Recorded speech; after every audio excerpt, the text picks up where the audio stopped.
You are the super hero, you are the remittance fighter of our country. এজন্য রাস্তা দিয়ে যখন হাঁটবেন বুক ফুলিয়ে হাঁটবেন, আর বস্তা ভরে টাকা নিয়ে দেশে ফিরবেন, ঠিক কিনা বলেন? দিনকে আল্লাহ বানিয়েছেন কর্মচঞ্চল করে, কাজের জন্য। দিনের মধ্যে কর্মস্পৃহা আছে। আল্লাহ তাআলা সূরা নাবাতে বলছেন, ওয়াজআলনান নাহারা মাআশা, আমি দিনকে বানিয়েছি কর্মচঞ্চল। দিনে আপনি কাজ করবেন, হাড় ভাঙা পরিশ্রম করবেন, তবেই সফলতা ধরা দিবে, ঠিক কিনা বলেন? তাহলে প্রথমে আমরা জানলাম এই পৃথিবীতে পরিশ্রম করতেই হবে, পরিশ্রমের কোনো বিকল্প নেই। সফল হতে চাইলে কি করতে হবে? আওয়াজ করে বলবেন, কি করতে হবে? এবং ইসলাম এই পরিশ্রমকে উৎসাহিত করে, পরিশ্রমের মাধ্যমে যে ইনকাম, এটাকে উৎসাহিত করে।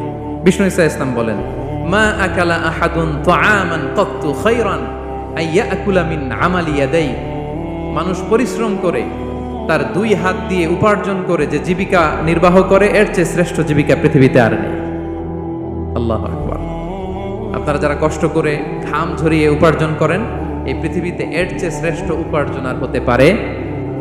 পরিশ্রম করে ঘাম ঝরিয়ে আপনি যে রিজিক এর বন্দোবস্ত আপনার হয়, এই খাবারের চেয়ে শ্রেষ্ঠ খাবার পৃথিবীতে হতে পারে?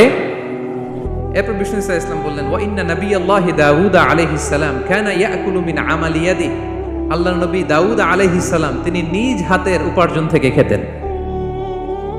সুবহানাল্লাহি বিহামদি। তিনি আর্মর বানাতেন, যুদ্ধাস্ত্র। তিনি বর্ম বানাতেন, নিজ হাতে বর্ম বানিয়ে, যুদ্ধাস্ত্র বানিয়ে বিক্রি করে সেটা দিয়ে জীবিকা নির্বাহ করতেন। আল্লাহু আকবার। তাহলে পরিশ্রমের কোনো বিকল্প নেই। শ্রমের মাধ্যমে যে উপার্জন, এটা শ্রেষ্ঠ উপার্জন। তাই শ্রমজীবী যারা আছেন, মনক্ষুণ্ণ হবেন না, মন ছোট করবেন না। You are the super hero, you are the super hero, you are the remittance fighter of our country. এজন্য রাস্তা দিয়ে যখন হাঁটবেন বুক ফুলিয়ে হাঁটবেন, আর বস্তা ভরে টাকা নিয়ে দেশে ফিরবেন, ঠিক কিনা বলেন? বুক ফুলিয়ে হাঁটতে হবে। এজন্য আমি আমার প্রিয় মাতৃভূমি বাংলাদেশের গভর্নমেন্টকে অনুরোধ করবো, আমাদের শ্রমজীবী ভাইদের যাতে সুবিধা হয় এই ব্যবস্থা আপনাদের করতে হবে। বিনীত অনুরোধ রাখবো। শ্রম মন্ত্রণালয়ে যারা দায়িত্বে আছেন, স্পেশালি তাদেরকে রিকোয়েস্ট করবো, আমাদের শ্রমজীবী ভাইদের যেন কোনো কষ্ট না হয়, কারণ তাদের পাঠানো রেমিটেন্সে সচল থাকে আমার দেশের অর্থনীতির চাকা। তারা ভালো থাকলে ভালো থাকবে বাংলাদেশ। ভেরি সিম্পল, ঠিক কিনা বলেন? আমার যে ভাইটা পরিচ্ছন্নতা কর্মী, রাস্তা ক্লিন করে, এয়ারপোর্টে ওয়াশরুম ক্লিন করে, একজন পরিচ্ছন্নতা কর্মী, তারও 20 থেকে 30 হাজার টাকা বাংলাদেশে ঢোকে প্রতি মাসে। আপনি চিন্তা করতে পারেন? 6টা মাস যদি রেমিটেন্স বন্ধ হয়, শ্রীলঙ্কার চেয়েও খারাপ অবস্থায় বাংলাদেশে চলে যাবে। Just only 6 months. ভয়ঙ্কর অবস্থা হবে বাংলাদেশে। এটা আল্লাহর পক্ষ থেকে একটা স্পেশাল রাহমা, মার্সি এন্ড ব্লেসিংস, যে আমাদের রিজিকের তাগিদায় সারা বিশ্বে যে কাজ করতে হয়, আমরা কাজ করি আর দেশে টাকা পাঠাই, আর সচল থাকে আমার দেশের অর্থনীতির চাকা। আলহামদুলিল্লাহ পড়েন। সো বাংলাদেশের গভর্নমেন্টকে আমি বিনীত অনুরোধ জানাবো, শ্রম মন্ত্রণালয়কে অনুরোধ জানাবো, এয়ারপোর্ট অথরিটিকে অনুরোধ জানাবো, আমার শ্রমজীবী ভাইদের সাথে ভালো আচরণ করুন, তাদের সাথে কোঅপারেট করুন। বিশেষ করে যতগুলো দূতাবাস আছে সারা বিশ্বে, বাংলাদেশের যে মিশনগুলো, দূতাবাসগুলো, আমার শ্রমজীবী ভাইদের যে কোনো কাজকে অগ্রাধিকার ভিত্তিতে আপনারা সার্ভিস দিন। এটা দিতেই হবে, ঠিক কিনা বলেন? তারা ভালো থাকলে ভালো থাকবে বাংলাদেশ। তো এই জন্য শ্রমের কোনো বিকল্প নাই। নিজ হাতে উপার্জিত অর্থ, নিজ হাতে উপার্জিত কামাই, এটা শ্রেষ্ঠ কামাই। তো আলহামদুলিল্লাহ আজকের অডিয়েন্সের মধ্যে শ্রমজীবী ভাইয়েরা বেশি। আলহামদুলিল্লাহ পড়েন। এটা আমাদের সৌভাগ্য। এই যে বাংলাদেশে এখন চাকরি নাই, চাকরির বাজার মন্দা, মাস্টার্স পাশ করে বেকার, টোটো কোম্পানির ম্যানেজার, এরকম আছে না নাই? তার বিপরীতে আল্লাহ তাআলা আপনাদেরকে মালয়েশিয়া নিয়ে আসছে। প্রতি মাসে আপনি টাকা পাঠান, আলহামদুলিল্লাহ। আপনি বাংলাদেশের যে উন্নয়ন, বাংলাদেশের যে ডেভেলপমেন্ট, এই যে স্মার্ট বাংলাদেশ বলে বলে মন্ত্রীরা মুখে ফেনা তুলে ফেলে, এটার গর্বিত অংশীদার আপনি, ঠিক কিনা বলেন? আপনি গর্বিত অংশীদার। You are the contributor, you are the real contributor. আপনার অবদানে বাংলাদেশ আজকে সচল, আলহামদুলিল্লাহ। সো মন ছোট করার কোনো সুযোগ নেই। নিজ হাতে উপার্জিত কামাই, এটা পৃথিবীর শ্রেষ্ঠ কামাই, আলহামদুলিল্লাহ। পরিশ্রমের মাধ্যমে যে উপার্জন, এটাকে ইসলাম আমাদেরকে উৎসাহিত করে। শুধু নামাজ, রোজা, জিকির এগুলো নিয়ে ইসলাম আমাদেরকে পড়ে থাকতে বলেনি। কোরআনিক অর্ডার হচ্ছে আপনার নামাজ শেষ, আপনি বেরিয়ে পড়বেন, কাজে বেরিয়ে যাবেন। ফাইদা কুদিয়াতিস সালাতু ফান্তাশিরু ফিল আরদি ওয়াবতাগু মিন ফাদলিল্লাহ। বিধানটা কার বলুন? আওয়াজ করে বলুন, বিধানটা কার? এটা কোরআনিক ভার্ডিক্ট, কোরআনের বিধান। নামাজ শেষ, ভুল হয়ে বসে জিকির করতে বলা নেই আল্লাহ। আল্লাহ বলেছে ফান্তাশিরু ফিল আরদ ওয়াবতাগু মিন ফাদলিল্লাহ, জমিনে ছড়িয়ে পড়ো, আল্লাহ রিজিক তালাশ করো। নামাজ শেষ বেরিয়ে যাবেন, কৃষক চলে যাবে মাঠে, শ্রমজীবী চলে যাবে ফ্যাক্টরিতে, শিক্ষকরা চলে যাবে তাদের শিক্ষা প্রতিষ্ঠানে, কর্পোরেট ওয়ার্ল্ডের লোকেরা চলে যাবে তাদের প্রতিষ্ঠানে। ডেভেলপমেন্ট করতে হবে, সিভিলাইজেশন করতে হবে। নামাজের পরে গোল হয়ে বসে থাকা চলবে না। কি ব্যালেন্স দেখেছেন ইসলাম? আজান হয়েছে তো মসজিদে আসো, নামাজ শেষ বেরিয়ে পড়ো, আলহামদুলিল্লাহ।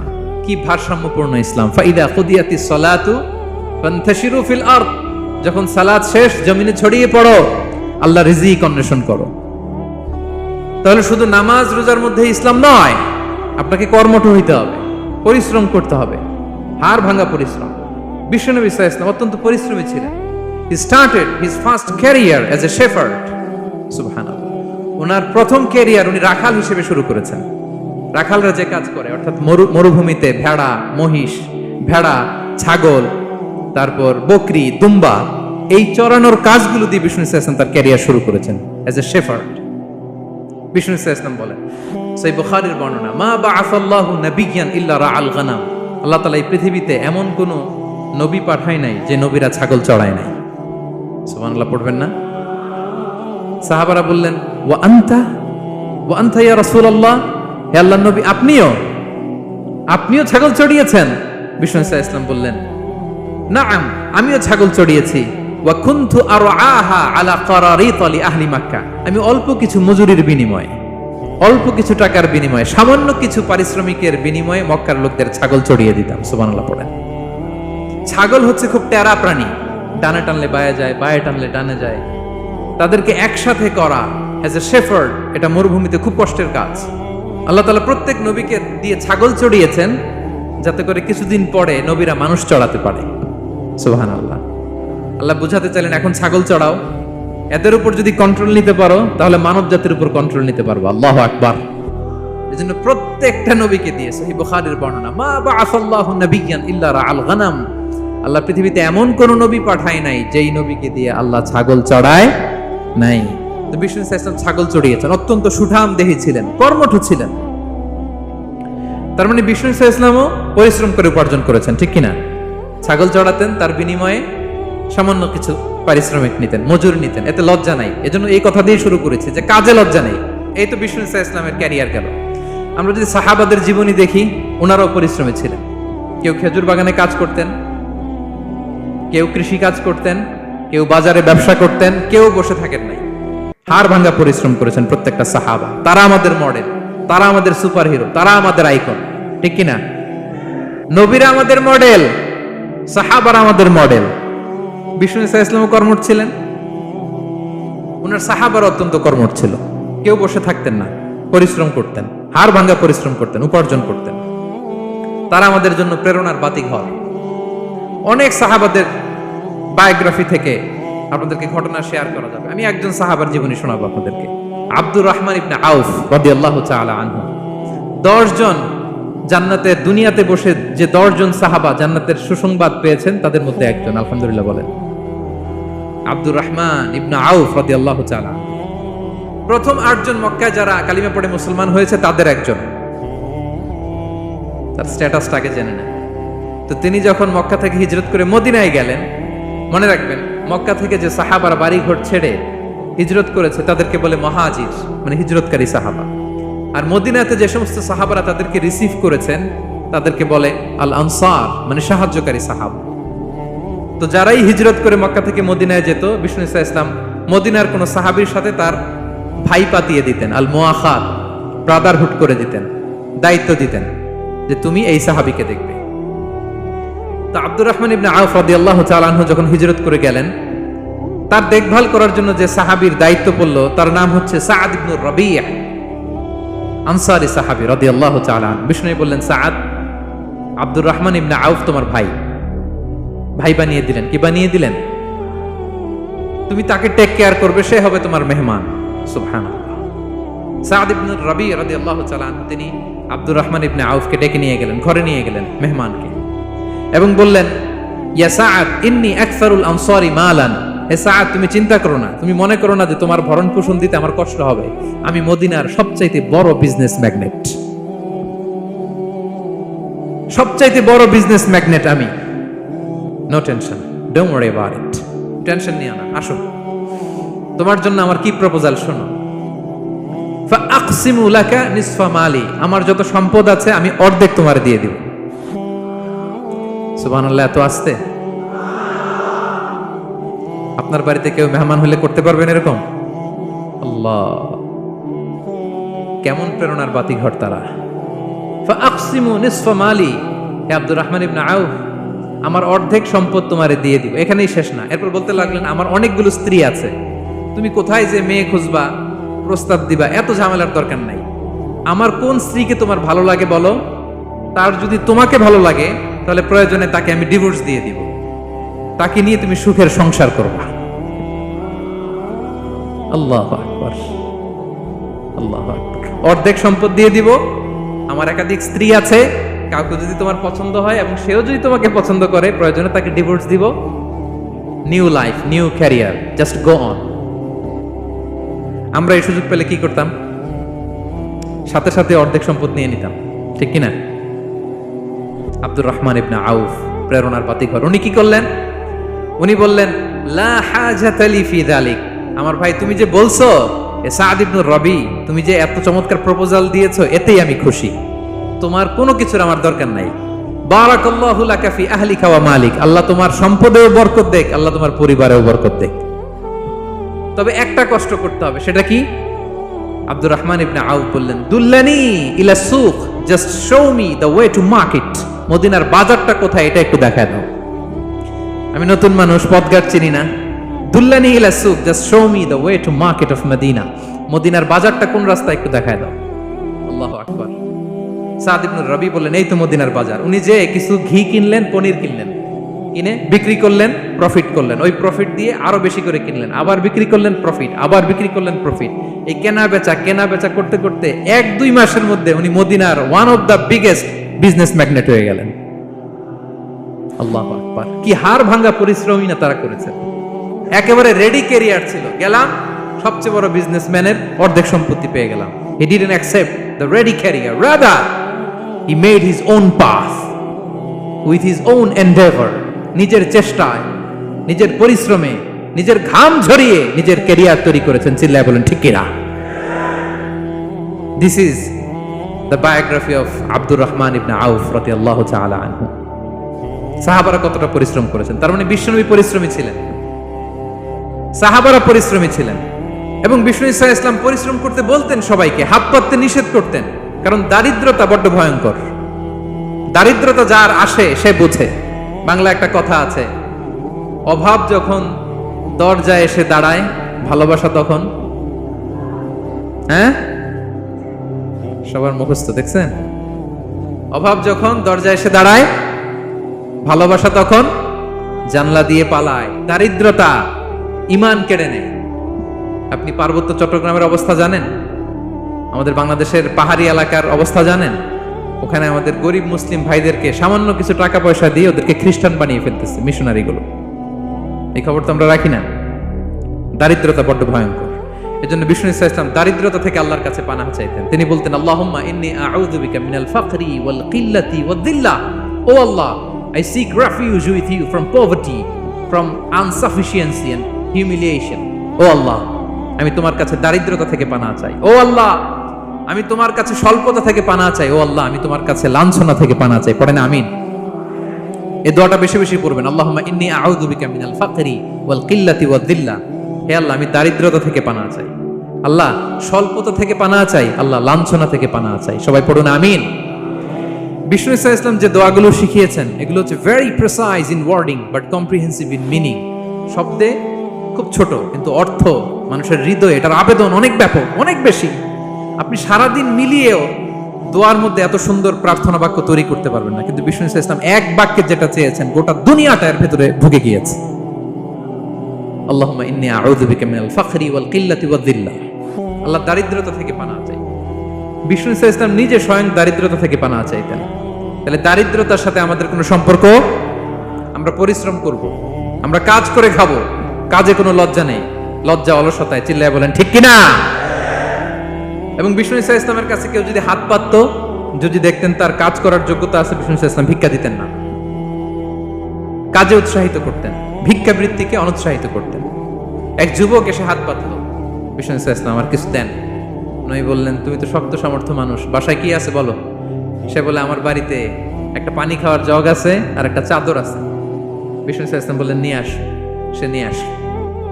এবার বিষ্ণু ইসলাম চাদর আর জগ দুইটা নিয়ে সাহাবাদেরকে বললেন মাইয়াশতারি হাদাইন, কে কিনবে? অকশন চিনেন? অকশন, অকশনে কি করে? নিলামে দাম তোলে না? রাসূল সাল্লাল্লাহু আলাইহি ওয়াসাল্লাম তার চাদর আর জগটা নিলামে তুললেন। এই কে কিনবে? মাইয়াশতারি হাদাইন, মাইয়াশতারি হাদাইন।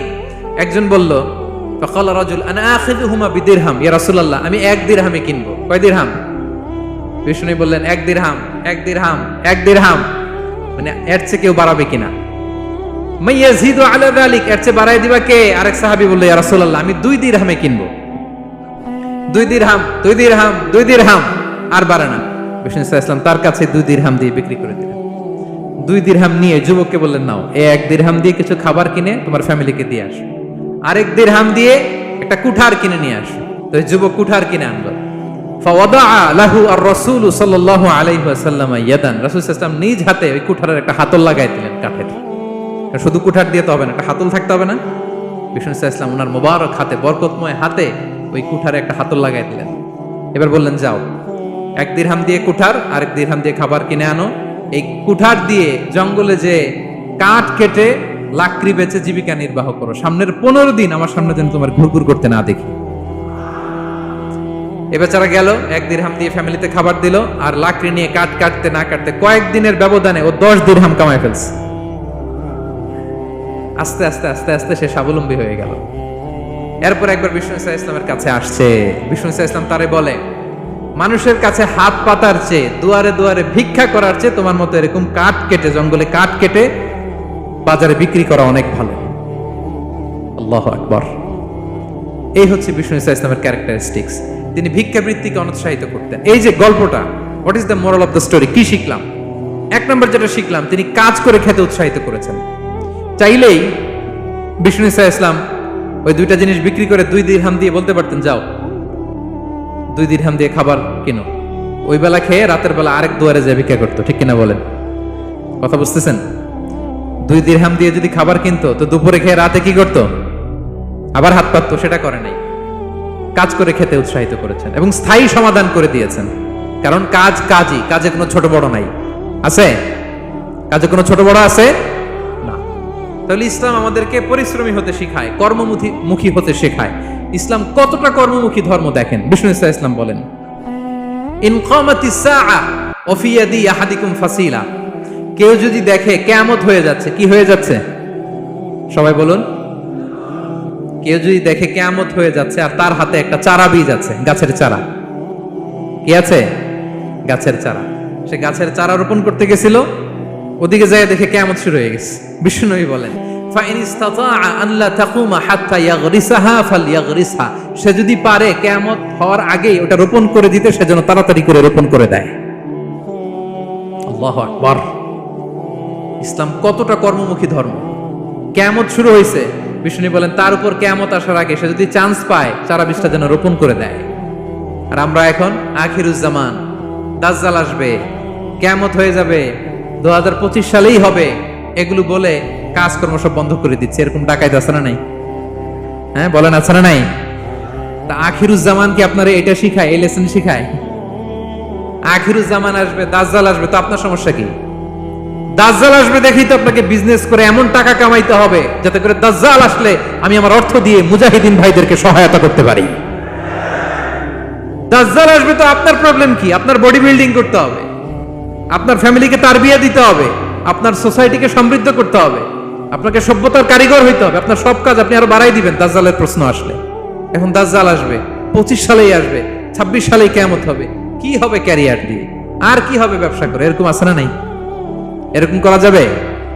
বিশ্বনবী কি বললেন? কিয়ামত হইতেছে, তুমি দেখতেছো চাক্ষুষ, বিলা আয়ান, দেখতেছো কিয়ামত হইতেছে, আর তুমি গাছ লাগাইতে গেছিলা। যদি সুযোগ হয় কিয়ামত হওয়ার আগে আগে কি করো? গাছ লাগাও। সুবহানাল্লাহ পড়বেন না? প্রিয় ভাইয়েরা, আমরা যেন পরিশ্রমী হই, আমরা যেন কর্মঠ হই, আমরা যেন অলস না হই। বিষ্ণু ইসলাম অলসতা থেকে আল্লাহর কাছে পানাহ চাইতেন। আল্লাহ আমাদেরকে বোঝার তৌফিক দান করুক, আমরা পড়ি আমিন।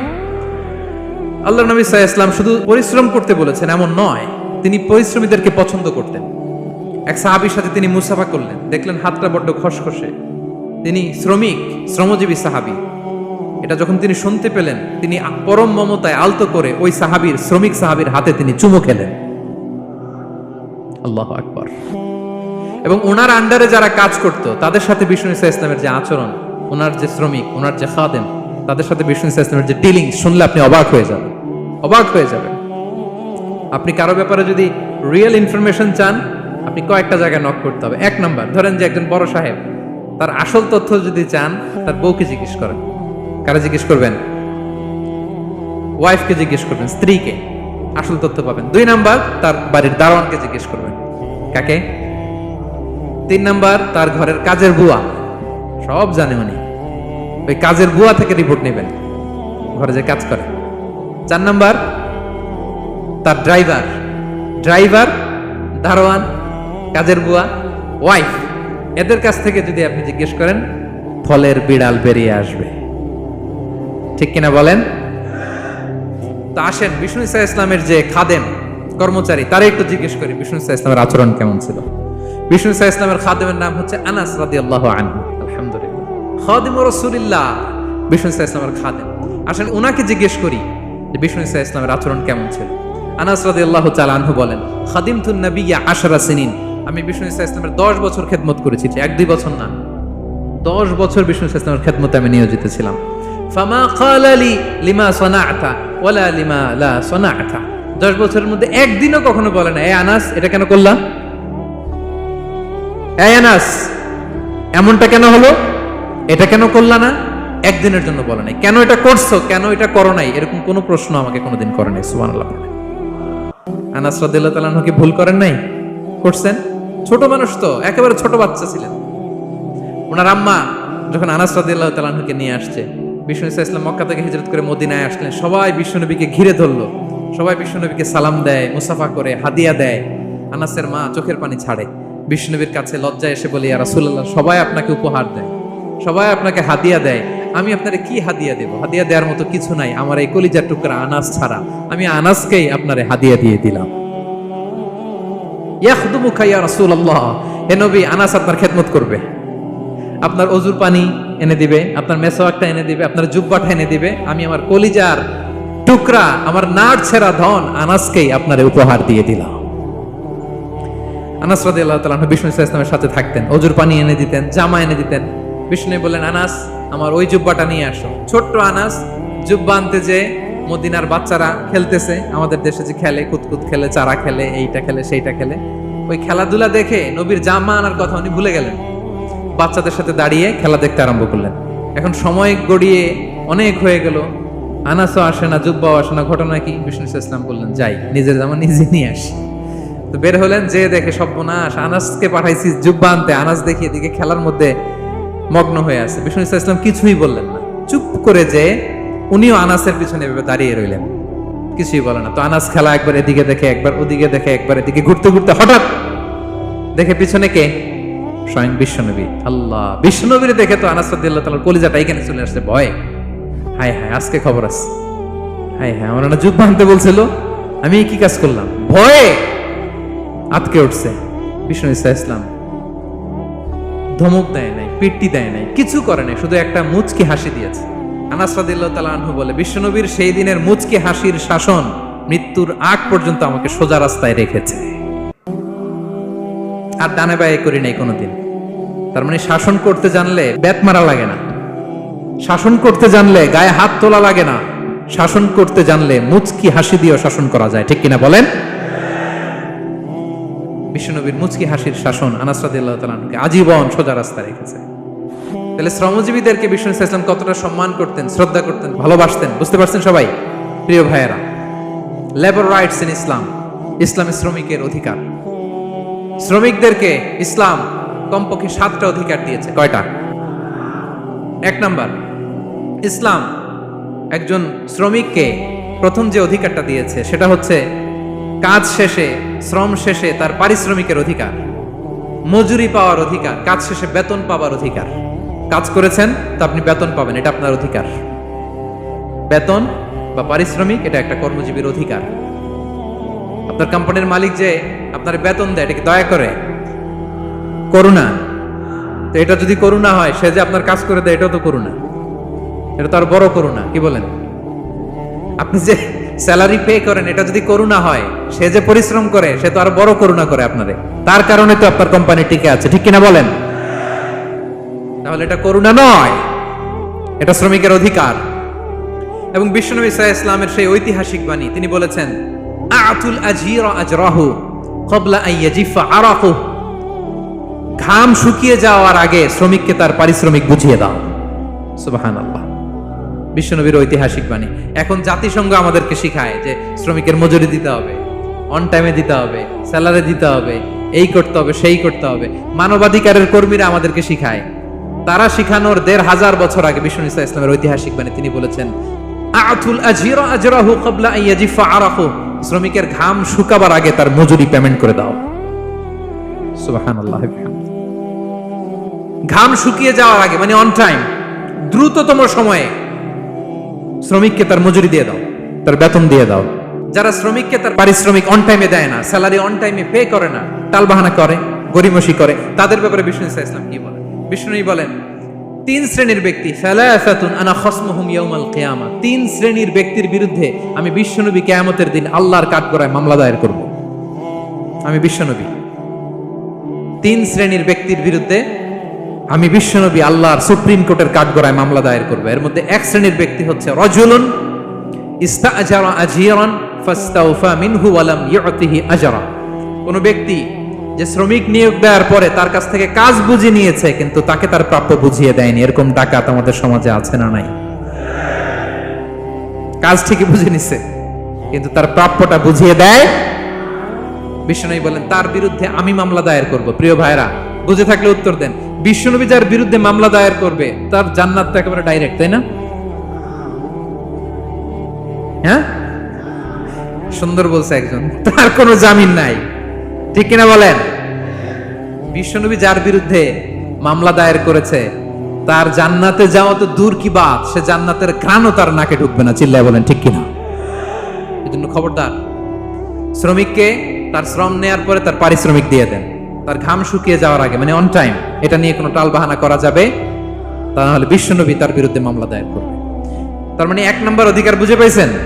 আপনি যে কাজ করেন, কাজের বিনিময়ে যে পারিশ্রমিক পান, যে স্যালারি পান, এটা আপনার অধিকার। এটা করুণা নয়, এটা অনুকম্প নয়, এটা কোনো দয়া নয়, ইটস ইউর রাইট। এটা আপনার অধিকার। আওয়াজ করে বলুন তো, গলা ফুলিয়ে, এটা আপনার কি? 2 নাম্বার, একটা শ্রমিককে ইসলাম যে অধিকার দেয়, সেটা হচ্ছে চুক্তি মাফিক সকল সুযোগ সুবিধা প্রাপ্তির অধিকার। অর্থাৎ একজন এমপ্লয়ার যখন তার এমপ্লয়িকে নিয়োগ করে, একটা এমপ্লয়মেন্ট কন্ট্রাক্ট থাকে না? এমপ্লয়মেন্ট কন্ট্রাক্ট বুঝেন তো? একটা চুক্তিপত্র থাকে, এখানে ফিক্স করা থাকে ওয়ার্কিং আওয়ার্স, কয় ঘন্টা আপনি কাজ করবেন, আপনার জব স্পেসিফিকেশন, কি করবেন কি করবেন না, আপনার স্যালারির ব্যাপারে থাকে, কত স্যালারি দিবে, কখন দিবে, আবার আপনি ওভার টাইম করলে এক্সট্রা পে করবে, আপনি রেগুলার কাজ করলে ঘন্টায় per hour 20 ringgit, over time করলে 40 রিঙ্গিট। তারপর আপনি কখন ব্রেক নেবেন, একটা ব্রেক থাকে না, যে এই টাইমে একটা ব্রেক দিতে হবে। এগুলো মিউচুয়াল আন্ডারস্ট্যান্ডিং এ এমপ্লয়মেন্ট কন্ট্রাক্টে থাকে। আপনি হলিডে কখন করবেন, ছুটি থাকতে হবে। টানা 7 দিন কাজ করানো যাবে বলেন? না, আন্তর্জাতিকভাবে এটা নিষিদ্ধ। টানা 7 দিন কোনো কাজ নাই, 1 দিন তার হলিডে থাকতে হবে, তার অ্যানুয়াল লিভ থাকতে হবে। Right to rest and leisure, বিশ্রামের একটা সময় লাগবে। এই যে 1 মে আন্তর্জাতিক শ্রমিক দিবস, এটা শুরু হয়েছে কিভাবে? ইউনাইটেড স্টেটস অফ আমেরিকার শিকাগোতে 1986 সালে এই কাজের বিরুদ্ধেই তারা আন্দোলন করেছিল। টানা 7 দিন তাদেরকে দিয়ে গাদার মতো খাটানি খাটাতো, দাসের মতো তাদের সাথে আচরণ করা হতো। তারা আন্দোলন শুরু করেছিল, 8 জনকে গুলি করে নিহত করা হয়েছিল। সেখান থেকে এই মে দিবস। কিন্তু বিষ্ণু ইসা ইসলাম 1500 বছর আগে এই শ্রমিকদের অধিকারের ব্যাপারে সোচ্চার ছিলেন। আলহামদুলিল্লাহ বলেন। তাহলে right to rest and leisure, UDHR, universal declaration for human rights, এগুলো সব নির্ধারিত আছে। তার মানে একজন শ্রমিকের 2 নম্বর অধিকার হচ্ছে চুক্তি অনুযায়ী সকল সুযোগ সুবিধা প্রাপ্তির অধিকার। আপনার চুক্তি করছেন আপনি এটা এটা দিবেন, কিন্তু কাজের পরে আপনি ফ্যাসিলিটি দিচ্ছেন না, এটা করা যাবে? বলেন, করা যাবে? আল্লাহর কোরআন কি বলছে শুনুন। আল্লাহর কোরআন বলে, ইয়া আইয়ুহাল্লাযীনা আমানু আউফু বিল উকুদ, O you who believe fulfil your contract, ও বিশ্বাসীরা তোমরা তোমাদের চুক্তি পূর্ণ করো। ও আউফু বিল আহদি ইন্নাল আহদা কানা মাসউলা, তোমরা যে কমিটমেন্ট করেছো, যে কন্ট্রাক্ট করেছো, এই চুক্তি তোমরা পূর্ণ করো। তা না হলে কিয়ামতের কঠিন ময়দানে এই চুক্তির ব্যাপারে, কন্ট্রাক্টের ব্যাপারে, এই এগ্রিমেন্টের ব্যাপারে আপনারা জিজ্ঞেস করবে কে? তাহলে যা চুক্তি করেছেন সুযোগ সুবিধা তাই আপনাকে দিতে হবে। মালিক ভাইয়েরা মনে থাকবে তো নাকি? এগ্রিমেন্টে যা যা বলেছেন, যা যা লিখে সিগনেচার করেছেন তাই আপনাকে দিতে হবে। আদেশটা কার? সবাই বলুন। আপনি মন চাইলে হায়ার করবেন, এরপরের দিন ফায়ার করবেন, এরকম করা যাবে? হ্যাঁ, চাইলে হায়ার ফায়ার, মন যা চায় তা করবেন, এটা করা চলবে না। তাহলে দুইটা অধিকার গেল। 3 নাম্বার, একজন শ্রমিককে ইসলাম যে অধিকার দিয়েছে সেটা হচ্ছে সুন্দর আচরণ পাবার অধিকার। তিনি আপনার ফ্যাক্টরির ওয়ার্কার, আপনার স্টাফ, এজন্য যা মনে চায় তা আচরণ করবেন, দাসের মতো আচরণ করবেন। এটা করা যাবে? আওয়াজ করে বলেন, করা যাবে? বিষ্ণু ইসলাম ইন্তেকালের আগে পুরা উম্মাকে দুইটা বিষয় ওসিয়ত করেছেন। আওয়াজ করে বলুন তো কয়টা? 1 নাম্বার হচ্ছে নামাজ। 1 নাম্বার কি? আসসালাত। আসসালাত, রুহু বের হওয়ার আগে, ইন্তেকালের আগে বিষ্ণু বলেন আসসালাত, আসসালাত, নামাজ, নামাজ। উম্মতেরা নামাজের ব্যাপারে সতর্ক হও। 2 নাম্বার তিনি বলেছেন ওয়ামা মালাকাত আইমানুকুম, তোমাদের অধীনস্থ যারা আছে তাদের ব্যাপারে সচেষ্ট হও, তাদের প্রতি সদয় হও, তাদের সাথে খারাপ আচরণ করো না। এটা কখন বলছেন? জুমার খুতবার সময়, সাহাবীদের সাথে গল্প করার সময়, বিবিদের সাথে আলোচনার সময়। কখন? Just right before his death. এখনই রুহু বেরোবে, ইন্তেকালের আগে তিনি বলেছেন উম্মতেরা আসসালাত, নামাজ, উম্মতেরা ওমা মালাকাত আইমানুকুম, তোমাদের কর্মচারীদের সাথে খারাপ আচরণ করো না। তাহলে 3 নাম্বার হচ্ছে শ্রমিকদের সুন্দর আচরণ পাবার অধিকার, তাদের সাথে খারাপ আচরণ করা যাবে না। বিষ্ণু ইসলাম শ্রমিকদের রাইটস, অধিকারের ব্যাপারে এতটা সোচ্চার ছিলেন, বিদায় হজের মতো, বিদায় হজের যে বাণী, যে ভাষণ, ঐতিহাসিক ভাষণেও বাদ যায়নি শ্রমজীবীদের কথা। সুবহানাল্লাহ পড়েন। বিদায় হজের ভাষণে বিষ্ণু বলেছেন আরিকাআকুম, আরিকাআকুম আতইমুহুম মিম্মা তাআকুলুন ওয়াকসুহুম মিম্মা তালবাসুন। খবরদার ও আমার উম্মতেরা, এই ভাষণের পরে আর বড় কোনো ভাষণ আমার পক্ষ থেকে তোমরা পাবে না। তোমাদের কর্মজীবী, তোমাদের শ্রমিক, তোমাদের ওয়ার্কার, তোমাদের স্টাফদের ব্যাপারে সাবধান থাকো। তোমরা যা খাবে তাদেরও তা খাওয়াবে, তোমরা যা পড়বে তাদেরও তা পড়তে দিবে, তাদের প্রতি তোমরা সদয় হবে। বিদায় হজের বাণী তো বিষ্ণু ইসলাম আপনাদের কথা বলে নাই। আলহামদুলিল্লাহ পড়েন। কি রহমতের নবী ছিলেন, কি মায়ার নবী ছিলেন, শ্রমজীবীদেরকে বিষ্ণু ইসলাম এতটা ভালোবাসতেন। তাহলে 3 নাম্বার যে অধিকার ইসলাম একজন শ্রমিককে দেয় সেটা হচ্ছে সুন্দর আচরণ পাওয়ার অধিকার। দেখবেন যে মালিক বা যে এমপ্লয়ার ভালো আচরণ করে, সব শ্রমিককে তাকে ভালোবাসে, তার জন্য দোয়া করে। আপনি মালিক হয়ে অসুস্থ, দেখবেন আপনার ওয়ার্কার গুলো জায়নামাজ বিছিয়ে সেজদায় পড়ে আপনার জন্য কাঁদে। এরকম আছে না নাই? মালিক হলে তো এরকম মালিক হইতে হবে, এমপ্লয়ার হলে তো এরকম হওয়া চাই, ঠিক কিনা বলেন? তাহলে আমরা শ্রমজীবীদের সাথে ভালো আচরণ করব, পারা যাবে তো ইনশাআল্লাহ? ইনশাআল্লাহ। 4 নাম্বার, কর্মক্ষেত্রে নিরাপত্তার অধিকার। শ্রমজীবী ভাইদের যে ওয়ার্ক প্লেস আছে সেখানে তাদের নিরাপত্তা থাকতে হবে, সেফটি মেজারমেন্ট থাকতে হবে। অনেক জায়গায় দেখি আয়রন ফ্যাক্টরিগুলোতে যারা কাজ করে, আল্লাহু আকবার, আপনারা ভিডিও ক্লিপসে দেখবেন যে কি ভয়ঙ্কর সেখানকার অবস্থা। ডিহাইড্রেশন, এক একজন অসুস্থ হয়ে যায়। সেখানে তাদের পর্যাপ্ত পানির ব্যবস্থা নাই, এটা নাই সেটা নাই। এমন এমন ফ্যাক্টরিতে আমাদের অনেক ভাইরা কাজ করে, কেমিক্যাল ফ্যাক্টরি, মাস্কও নাই। এরকম ডাকাইতে আছে না নাই? কেমিক্যাল ফ্যাক্টরিতে যারা কাজ করবে এদেরকে মাস্ক দিতে হবে, এদেরকে হ্যান্ড গ্লাভস দিতে হবে। নির্মাণ শ্রমিক যারা আছে তাদেরকে হেলমেট দিতে হবে। প্রত্যেকটা ফ্যাক্টরিতে ফায়ার এক্সটিংগুইশার লাগবে, আগুন লাগলে অগ্নি নির্বাপক যে যন্ত্র, এগুলোর দরকার আছে না নাই বলেন? গাদার মতো ঢোকার জায়গা নাই, বেরোয়ার জায়গা নাই, সেফ এন্ট্রি নাই, সেফ এক্সিট নাই। হাজার হাজার মানুষ কাজ করে, আগুন লাগলে সব পুড়ে ছাই। এরকম হয় না? প্রিয় ভাইরা বলেন, আওয়াজ করে বলেন, হয় না এরকম? অহরহ আমরা দেখি বাংলাদেশে অগ্নি নির্বাপক যন্ত্র নাই। না, এটা করা যাবে না। আগুন লাগলে কিভাবে আপনি আগুন নেভাবেন, কিভাবে তাদের সেফটি সিকিউরিটি এনশিওর করবেন, এগুলো সব আগে থেকে নির্ধারণ থাকতে হবে। তাহলে 4 নাম্বার হচ্ছে নিরাপত্তা অ্যাজ এ এমপ্লয়ার, এটা আপনাকে এনশিওর করতে হবে। 5 নাম্বারে সাধ্যের বাইরে কোনো কাজে বাধ্য না করার অধিকার। সাধ্যের বাইরে কিছু আপনি তার উপর চাপিয়ে দিতে পারবেন, এমন হেভি ওয়ার্কলোড দিতে পারবেন না যেটা তার শরীরে কুলায় না। এরকম ডাকাইত আছে যে পারে না, তারপরে তার উপর কাজ চাপিয়ে দেয়, আছে না নাই? বলেন বলেন। ওয়ার্কারের স্বাস্থ্যহানি হয়, অঙ্গহানি হয়, এবং এমন ছোট ছোট বাচ্চাদের দিয়ে কাজ করায়, শিশু শ্রম, এটা তো আইনত দণ্ডনীয় অপরাধ। এটা করা যাবে না। এগ্রিমেন্টে, চুক্তিতে আপনি যা করাবেন, যেভাবে করাবেন, যা চান সার্ভিস, ওইটাই করাইতে হবে। এবং আল্লাহর বিধান এটা, লা ইউকাল্লিফুল্লাহু নাফসান ইল্লা উসআহা। আল্লাহ সাধ্যের বাইরে বান্দার উপরও কোনো কিছু চাপিয়ে দেয় না। এটা samely applicable to the worker. বিষ্ণু ইসলাম বলেন, ওয়ালা ইউকাল্লাফু মিনাল আমালি ইল্লা মা ইউতিক। সাধ্যের বাইরে কোন ওয়ার্কারকে অতিরিক্ত কোনো কাজ চাপিয়ে দেয়া যাবে না। ফাইন কাল্লাফাহু, যদি তাকে সাধ্যের বাইরে কোনো কাজ চাপিয়ে দিতে হয়, মা ইয়াগলিবুহু, যেটা তার জন্য কষ্ট হয়ে যায়, ফাল ইউইনহু আলাই, এই কাজে তাকে সাহায্য করতে হবে। মালিক হয়ে আপনার হাত লাগাতে হবে, অথবা এক্সট্রা ম্যান পাওয়ার নিতে হবে, ওয়ার্কফোর্স নিতে হবে। সুবহানাল্লাহ পড়েন। বিশ্বনবী মনে হচ্ছে যেন বর্তমান যে এই যে হাজার হাজার ফ্যাক্টরি, এই কলকারখানা, এই ওয়ার্কারদের দুর্দশাগুলো দেখে দেখে পয়েন্টে পয়েন্টে ধরে ধরে কথা বলেছেন। আল্লাহু আকবার। যদি সাধ্যের বাইরে কিছু চাপিয়ে দিতে হয়, তাহলে তাকে সহায়তা করতে হবে। 5 নাম্বার শ্রমিকের অধিকার হচ্ছে সাধ্যের বাইরে কোনো কাজে বাধ্য না করার অধিকার। আপনি বাধ্য করতে পারবেন না। কটা গেল? 5টা। মাশাআল্লাহ, খুব মনোযোগী শ্রোতা। 6 নম্বরে, শ্রমিকের উপর আল্লাহ যা যা ফরজ করেছেন তা আদায়ের অধিকার দিতে হবে আপনাকে। সালাতের সময় হলে তাকে নামাজ পড়তে দিতে হবে। নন মুসলিম হলে এটা ভিন্ন ইস্যু। তখন আপনি চেষ্টা করবেন একটা মুসলিম কোম্পানিতে যাওয়ার, মুসলিম মালিকের আন্ডারে যাওয়ার, অথবা তাদেরকে সবাই মিলে অ্যাপ্লিকেশন করে বুঝাবেন যে সামান্য ফরজ নামাজটুকু পড়ার অনুমতি, পারমিশন আমরা চাই। কিন্তু কোনো মুসলিম এমপ্লয়ার নামাজের জন্য বাধা দিতে পারবে না। রমজান মাসে রোজা রাখা শ্রমিকের জন্য ফরজ না? অনুমতি দিতে হবে। নারী কর্মীদেরকে, যারা নারী কর্মী আছে, তাদেরকে পর্দার অনুমতি দিতে হবে, হিজাবের অনুমতি দিতে হবে। মালিক তো দূরের কথা, আমাদের বাংলাদেশে অনেক বিশ্ববিদ্যালয়ের শিক্ষকরাই অনুমতি দেয় না। এরকম ডাকাত শিক্ষক আছে না নাই? এরকম জালেম বাংলাদেশে আছে না নাই? ঢাকা বিশ্ববিদ্যালয় চিন্তা করা যায়, মুসলিমদের টাকা দিয়ে যে বিশ্ববিদ্যালয়, ওখানে আমার বোনেরা পর্দা করে যেতে পারে না, আমার মুসলিম বোনেরা হিজাব পড়তে পারে না, নেকাব পড়তে পারে না। এই অধিকার কি শিক্ষককে দেওয়া হয়েছে? কথা বলেন না। Never, you never can do that.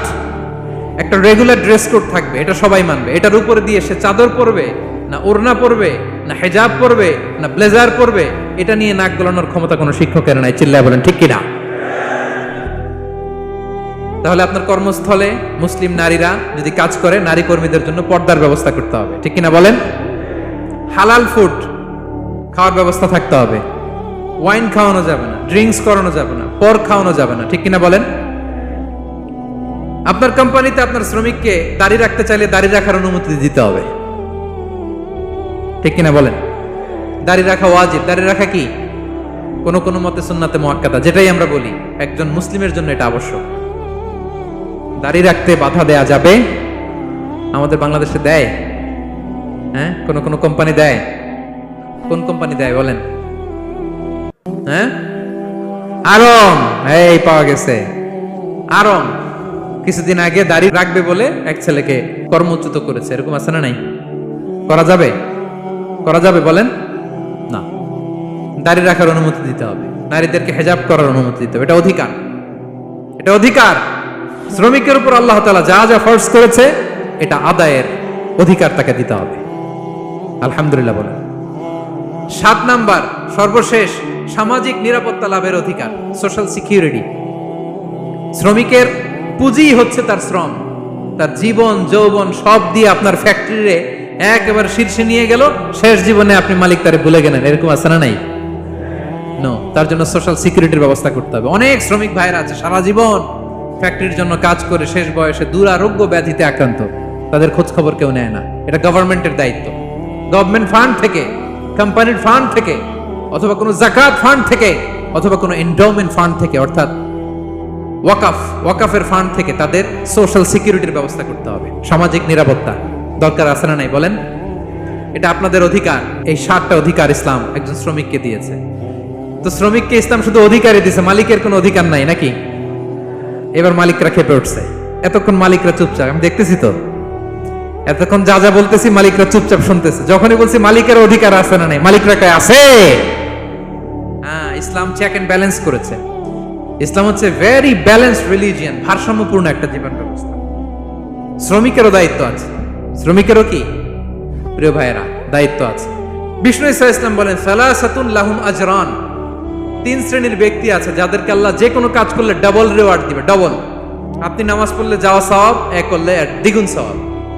এর মধ্যে এক শ্রেণীর হচ্ছে ওয়াল আবদুল মামলুক ইদা আদ্দা হাক্কাল্লাহ ওয়া হাক্কা মাওয়ালিহ, ওই দাস যে তার আল্লাহর ইবাদত করে, আল্লাহর হকও পালন করে আর তার মনিবের হকও পালন করে।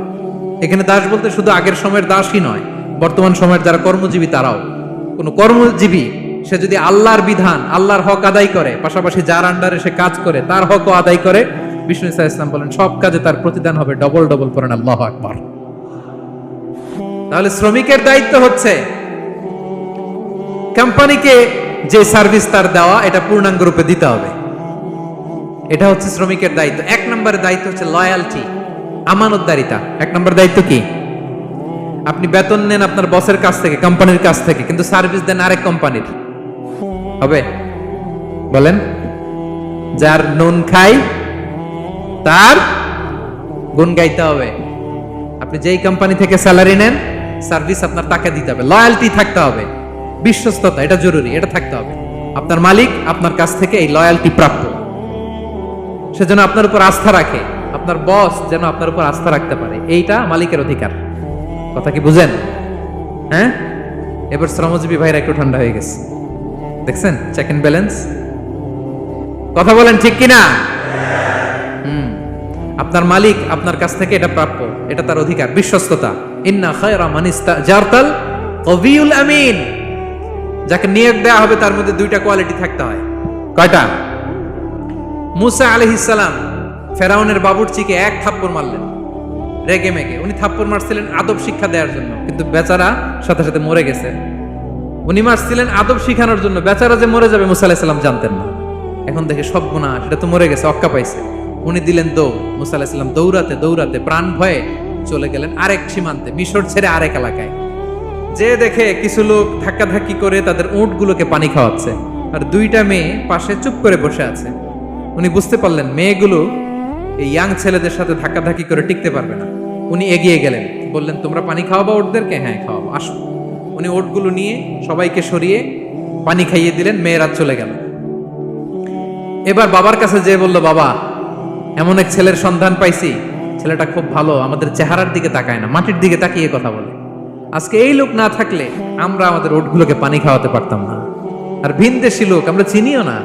ইন্না খায়রা মান ইস্তাজারতাল কবিউল আমিন। বাবা কাজ করেন, আমাদের তো রাখাল লাগবে, আমাদের দেখভাল করার জন্য তো একজন সুপারভাইজার দরকার, এই ছেলেকে আপনি কাজে রেখে দেন। সুবহানাল্লাহ পড়বেন না? বাবা বলল যাও নিয়ে আস।